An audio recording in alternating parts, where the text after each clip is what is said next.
BJP की सरकार में पहले भी ये आरोप रहा कि अफसर मनमानी करते हैं, और जब से योगी पार्ट 2 चल रही है इसमें भी कई सारे किस्से आते हैं जो इंगित करते हैं, इशारा करते हैं कि अफसर जहां मौका मिलता है वो हेरा फेरी से बाज नहीं आते हैं, और उनकी हेरा फेरी जानकर भी सरकार कई बार कार्रवाई नहीं करती। अफसरों की मनमानी के कई किस्से हैं, किस्से इतने बड़े हैं कि वो कई बार मंत्रियों पर भी भारी हैं, यानी कि मंत्रियों की स्थिति अफसरों के सामने बहुत कमज़ोर है। अब हम आज एक किस्सा लेकर आए हैं आपके सामने पशुपालन विभाग का। पशुपालन विभाग में एक पशुपालन विकास बोर्ड बना जिसमें सीईओ की नियुक्ति होनी थी। इस नियुक्ति को लेकर एक नया बवाल खड़ा हुआ है।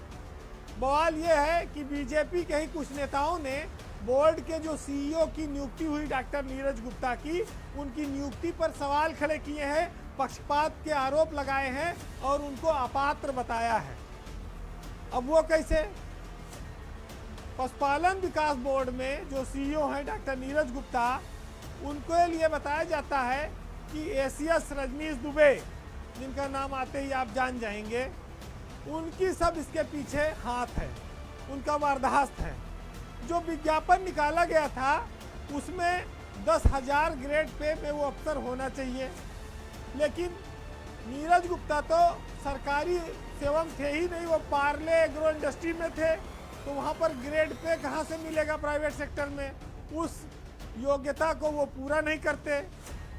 मुंबई से उनको लाकर यूपी में पशुधन विकास बोर्ड का जो पद है उसकी रेवड़ी थमा दी गई।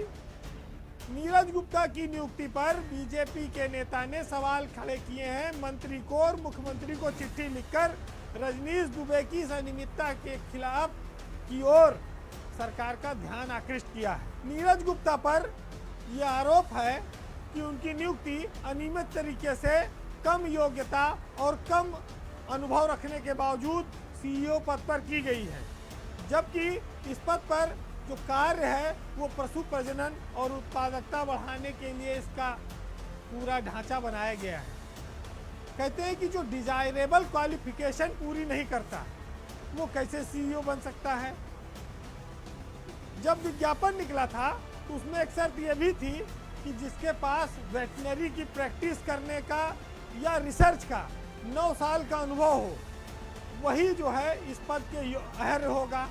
लेकिन डॉक्टर गुप्ता चूंकि प्राइवेट सेक्टर में थे, सरकारी अफसर थे नहीं, वो इतनी अहर्ता नहीं रखते, तो वहाँ भी वो फेल कर गए।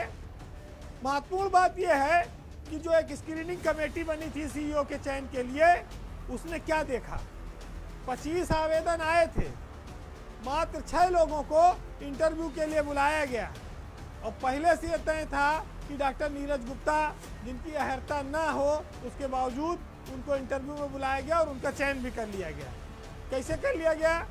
क्योंकि वहाँ पर रजनीश दुबे बैठे थे। एक चर्चा ये भी आ रही है कि रजनीश दुबे ने वो फाइल एपीसी से मंजूरी करा ली, सीईओ की तैनाती में पशुपालन मंत्री की कोई सहमति नहीं ली गई। अगर ऐसा है तो ये बहुत बड़ी बात है। ये कैबिनेट मंत्री के अधिकारों को भी एक चुनौती है, क्योंकि वो विभागों का मुखिया है अपने अपने, और अंतिम मोहर उसकी ही लगनी चाहिए। फिलहाल ये जांच का विषय है और ये बात मुख्यमंत्री कार्यालय तक पहुंचाई गई है बीजेपी की महिला सभा की जिला अध्यक्ष है बाराबंकी की, उनके द्वारा। अब देखना होगा कि सरकार नीरज गुप्ता की इस तैनाती के मामले में क्या कदम उठाती है।